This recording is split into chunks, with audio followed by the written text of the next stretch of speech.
Selamat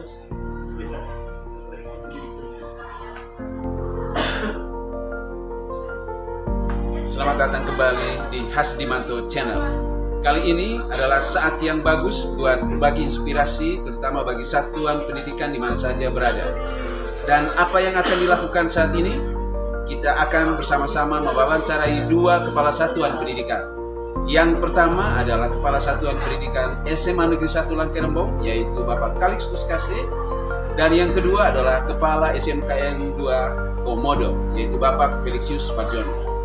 Mereka berdua akan berbagi pengalaman mereka tentang bagaimana mengatasi persoalan dilema etika dan juga bujukan moral di satuan pendidikannya masing-masing.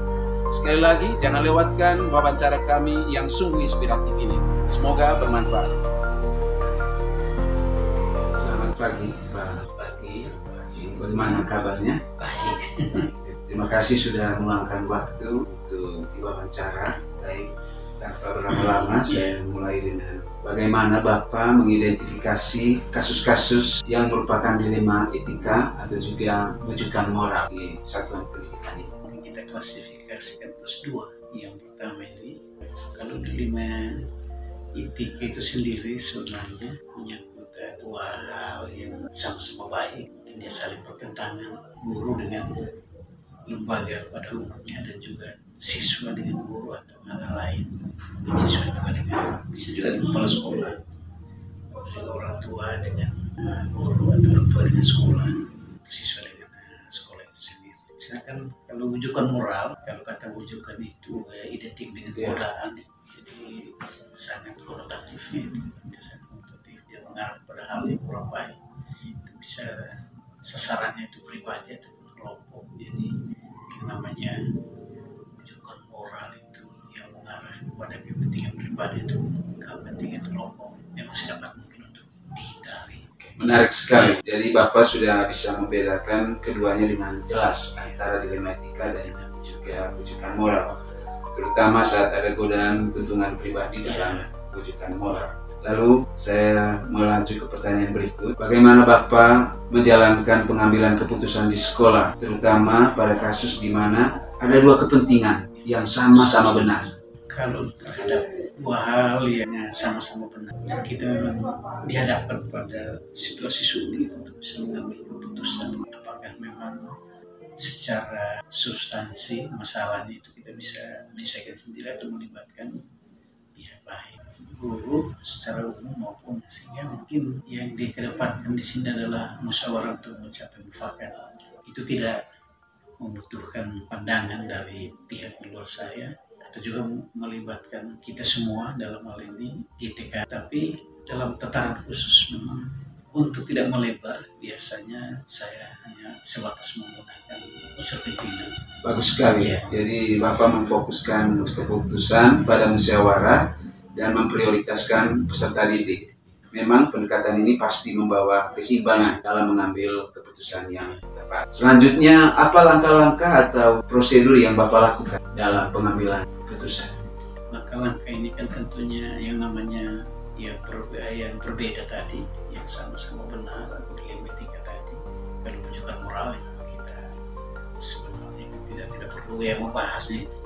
Karena itu hanya harus langsung dihindari. Sementara dilema etika tadi, yang jelas hal-hal yang muncul atau boleh dikatakan masalah itu bisa saja mungkin menjadi pengetahuan saya, kan mungkin saya juga terlibat langsung menyaksikan ada pada lokasi misalnya, tapi mungkin saja hal ini kan terjadi di luar pengetahuan saya, di luar kontrol saya. Dalam hal ini mungkin saya mendapat laporan dari pihak-pihak bertentangan tadi. Tentunya mungkin langkah pertama, langkah bijak yang saya ambil adalah mencari tahu dulu kebenarannya informasi. Langkah berikut yang mungkin kita telah tidak bisa hanya tidak perlu dikonfrontir karena memang tidak baik, tetapi mungkin langkah-langkah persuasif yang kita bisa mendekati beberapa pihak. Kalau memang dirasa cukup, bisa kita ambil keputusan yang bijak dengan berbagai pertimbangan, tentunya juga dengan mempertimbangkan ketentuan atau aturan berlaku diambil keputusan. Tapi kalau misalnya kita masih serasa ragu dan butuh legalitas, maka bisa kita melibatkan lebih dari melibatkan unsur pimpinan, dan lebih baik lagi kita melibatkan seluruh stakeholder yang di sekolah ini, lebih ITK. Tapi tidak semua hal yang berbeda tadi kita putuskan dari melibatkan semua orang, lalu masalahnya selesai di situ. Jadi sebaiknya hal-hal apa saja yang Bapak anggap efektif dalam pengambilan keputusan pada kasus-kasus dilema etika? Ketika masalahnya sederhana, secara pribadi kita bisa mengambil keputusan yang efektif serta bijak dan bisa diterima oleh pihak-pihak. Ya, saya rasa itu dianggap efektif. Tapi kalau bahwa memang itu membutuhkan lebih dari saya secara pribadi dalam hal ini mengatasnamakan kelembagaan seperti lembaga, harus melibat musyawarah. Itu adalah hal dengan bermusyawarah dia akan menjadi sangat kuat. Pendekatan kolaboratif ini memang tentu memperkuat hasil keputusan dan memastikan dukungan dari seluruh komunitas sekolah. Lalu, apa tantangan yang Bapak hadapi dalam pengambilan keputusan pada kasus dilema etika? Yang jelas tantangan yang dihadapi adalah ini saja ada unsur ketidakpuasan dari para pihak. Ya, ketika namanya dua hal boleh sama-sama benar dan tapi versus. Tentunya kalau kita mengambil jalan tengah belum tentu juga diterima oleh kedua pihak. Apalagi ketika berpihak pada salah satu pihak. Mungkin mengarah kepada ketidakadilan, tetapi bahwa yang namanya adil itu memang sulit dicari. Paling tidak bahwa secara bijak kita sudah bisa mengambil keputusan. Jadi tantangan yang Bapak hadapi memang sangat umum, terutama dalam menjaga keseimbangan kepentingan. Memang sulit butuh kebijaksanaan yang tinggi untuk menavigasi situasi seperti ini. Lalu pertanyaan berikutnya, Bapak, apakah Bapak memiliki jadwal tertentu dalam penyelesaian kasus atau langsung menyelesaikannya di tempat? Tergantung kasusnya. Misalnya kalau ada hal yang dipertentangkan tadi, yang kebetulan saya sendiri ada dan juga menyaksikan, mudah ya bisa langsung diselesaikan di tempat. Kalau misalnya hal yang dipertentangkan ini kita dapat laporan atau aduan, memang mungkin bisa diselesaikan di tempat karena tergantung urgensinya. Lalu yang saya perhatikan bahwa ada fleksibilitas, Pak ya, fleksibilitas dalam penanganan kasus yang sederhana maupun yang kompleks disesuaikan dengan kebutuhan situasi. Itu, Pak ya. Lalu adakah seseorang atau faktor yang membantu Bapak dalam pengambilan keputusan? Secara kelembagaan itu ada unsur pimpinan, tapi juga ada pemikir-pemikir. Jadi yang namanya pemikir ini tidak harus karena usia, tidak harus karena dia juga diberikan kepercayaan untuk bisa memegang suatu kepercayaan di lembaga ini di dalam memecahkan masalah juga kita bisa minta pertimbangan. Semua orang punya sumbangan pemikiran terhadap kontribusi kontribusi, tetapi soal intensitasnya mungkin beda-beda. Jadi ada sinergisitas yang kuat antara Bapak dan tim yang tentu memudahkan dalam pengambilan keputusan yang lebih menyeluruh. Lalu pembelajaran apa yang Bapak petik dari pengalaman pengambilan keputusan dilema etika? Mungkin ada sesuatu yang bisa menjadi makna buat Bapak secara pribadi. Kata kuncinya musyawarah. Karena ini lembaga, secara kelembagaan memang tidak bisa istilah parsial, kualitas dan kata kunci musyawarah itu sangat penting. Luar biasa, setuju sekali. Jadi ada musyawarah dan melibatkan berbagai pihak dan juga menjaga transparansi yang juga jadi kunci untuk keputusan yang adil dan bijaksana. Baik Bapak, setelah mendengar semua pengalaman dan pandangan Bapak, jelas sekali bahwa pandangan yang Bapak terapkan dalam pengambilan keputusan sangat berfokus pada musyawarah, kolaborasi, dan kesejahteraan peserta didik. Tantangan yang Bapak hadapi dalam menyeimbangkan kepentingan berbagai pihak memang tidak mudah. Tetapi kebijaksanaan Bapak dalam mempertimbangkan segala aspek, baik jangka pendek maupun jangka panjang, memang sangatlah menginspirasi. Mungkin ada sesuatu yang mau disampaikan? Dalam kehidupan bersama atau kebersamaan, di mana saja lebih-lebih dalam hidup berorganisasi, tidak bisa menghindari dilema etika. Siap, siap. bahkan menunjukkan moral ya. Tetapi untuk dilema etika kita selesaikan secara bijak. Kata kunci tadi musyawarah. Antara kalau menunjukkan moral memang sebaiknya kita hindari. PPDB online kita mungkin DNDT yang mungkin termasuk lembaga yang paling punya rasa percaya diri yang tinggi untuk bisa menerima siswa dengan boleh dikatakan transparansinya kalau lebih dari 100% itu di atas. Luar biasa. Karena memang hanya 100% saja batas. Benar sekali Bapak, terima kasih banyak. Dari semua yang Bapak sampaikan kita bisa belajar bahwa melibatkan tim dan menjaga komunikasi terbuka dalam mengambil keputusan yang bijak. Itu penting untuk dilakukan. Terima kasih Bapak untuk waktunya dan semoga apa yang kita bagikan saat ini bisa menambah wawasan ya, bagi siapa saja yang menyaksikan video ini. Demikian wawancara kita dengan Bapak Kepala Sekolah SMA Negeri 1 Langkerembong. Semoga wawancara ini bisa membawa manfaat bagi kita semua, terutama bagi para pemimpin satuan pendidikan di mana saja berada, supaya bisa mengambil keputusan yang tepat dan juga bisa membawa manfaat bagi siapa saja, teristimewa bagi kesejahteraan peserta didik. Sekali lagi, terima kasih. Selamat siang Bapak. Selamat siang, guru hebat. Baik, apa kabar? Alhamdulillah kabarnya baik. Ya, saya mengucapkan apresiasi atas momen ini. Walaupun kita letaknya lintas kabupaten, tetapi ini hal yang luar biasa atas penghargaan buat kami dari di SMKN 2 Komodo yang dijadikan sebagai narasumber dalam kegiatan guru penggerak kali ini terkait dengan pengambilan keputusan, dilema etika dan bujukan moral. Ya, terima kasih Pak Asdi, guru penggerak dan luar biasa. Sekali lagi saya ucapkan terima kasih sudah meluangkan waktu untuk berbincang-bincang bersama saya. Sebagai pembuka, izinkan saya bertanya, bagaimana Bapak selaku Kepala Satuan Pendidikan SMKN Negeri 2 Komodo mengidentifikasi kasus-kasus yang merupakan dilema etika atau bujukan moral di satuan pendidikan yang Bapak pimpin? Ya, baik, terima kasih Pak Asdi. Tentunya kita harus paham dulu yang pertama adalah peran daripada seorang pemimpin. Yaitu pemimpin itu adalah sebagai seorang leader yang dijadikan sebuah panutan sebagai role model di setiap satuan pendidikan. Yaitu apapun yang dilakukan oleh pemimpin, tentunya terkait dengan keputusan ini bukan saja dia berpihak bertuju kepada keputusannya, tetapi bagaimana seorang pemimpin berpikir bahwa dampak daripada keputusan yang akan diambil itu seperti apa.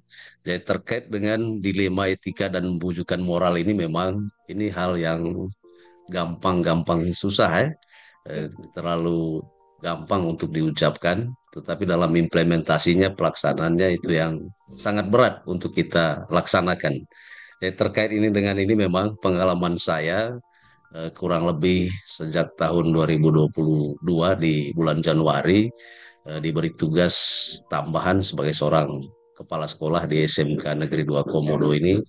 Memang ada hal yang kita temukan terkait dengan dilema etika terkait dengan pengambilan keputusan ini, karena dilema etika sendiri itu adalah terkait dengan hal yang benar dengan yang benar atau right versus right.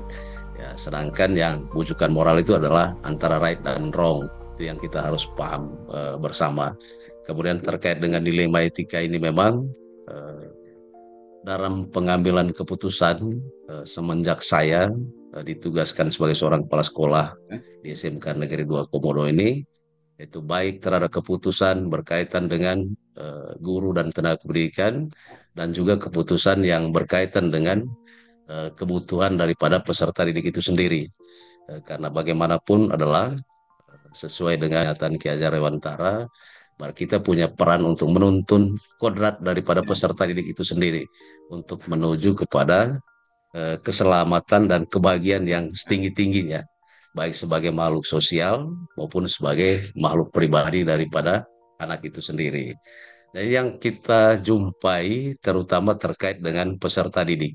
Yang pertama adalah terkait dengan peraturan, penerapan aturan, terutama aturan tentang eh, akademik akademik daripada peserta didik, yang mana hal ini adalah terkait dengan berdasarkan evaluasi daripada lembaga, kemudian terkait dengan tingkat kehadiran daripada peserta didik.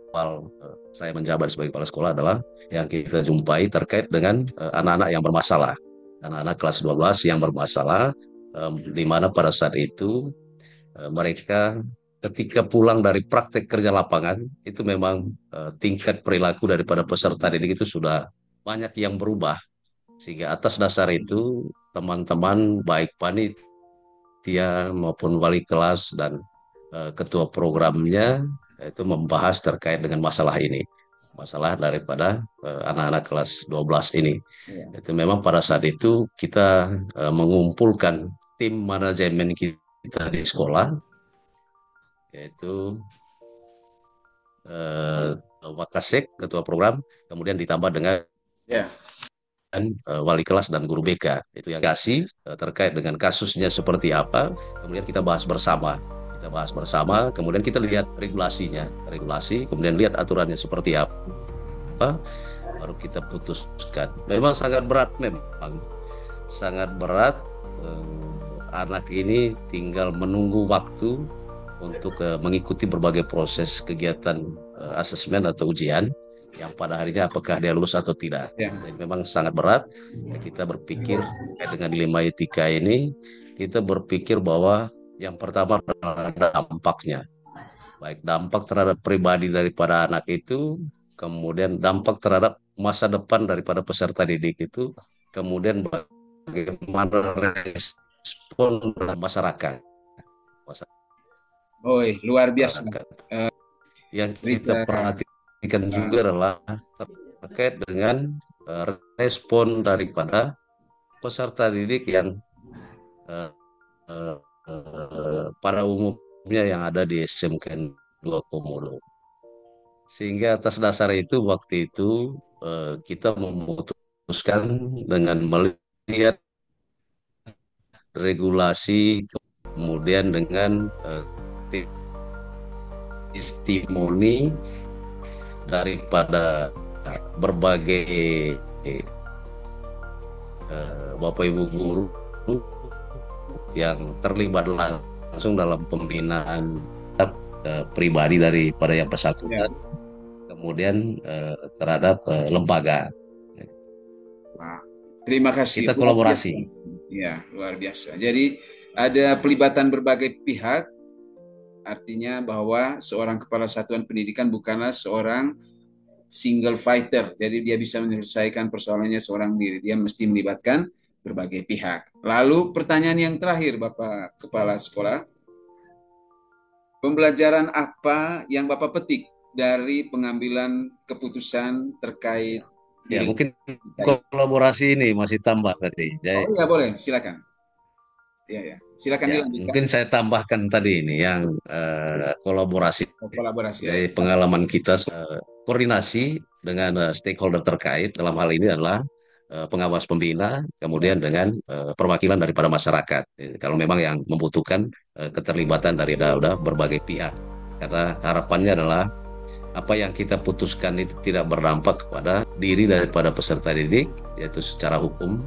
Kemudian begitu juga terhadap lembaga. Kita harus jaga semua hal-hal atau risiko daripada keputusan yang kita ambil. Ya.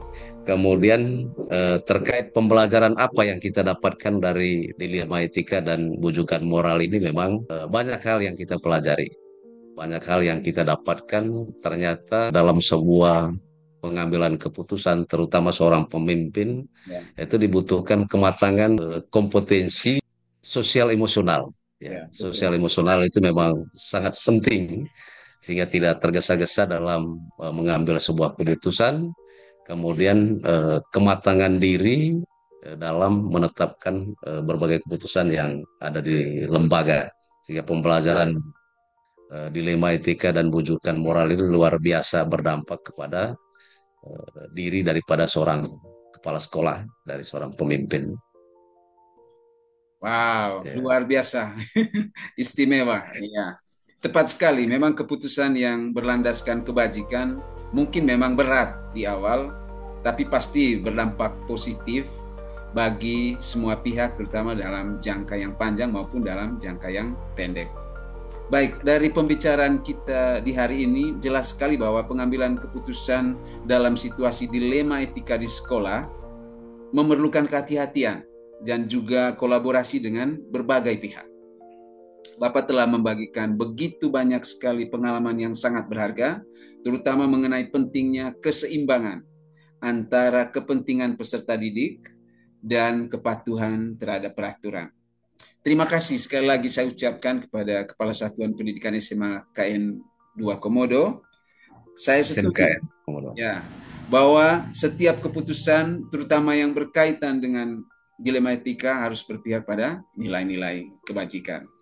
Mungkin ada yang mau disampaikan, Bapak Kepala Sekolah, silakan. Ya, baik. Terima kasih Pak Asdi. Memang awalnya SMK 2 Komodo tentunya yang pertama adalah sebagai seorang kepala sekolah, dan mudah-mudahan kepercayaan sebagai narasumber ini membawa dampak positif buat kami di lembaga SMK 2 Komodo.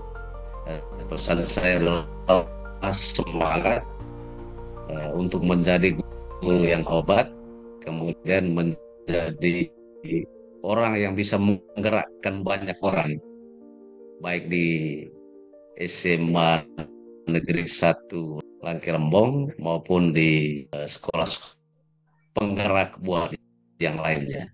Baik, mungkin itu saja. Selamat siang, terima kasih. Terima kasih Pak Kepala Sekolah SMA Negeri 2 Komodo, dan sampai jumpa.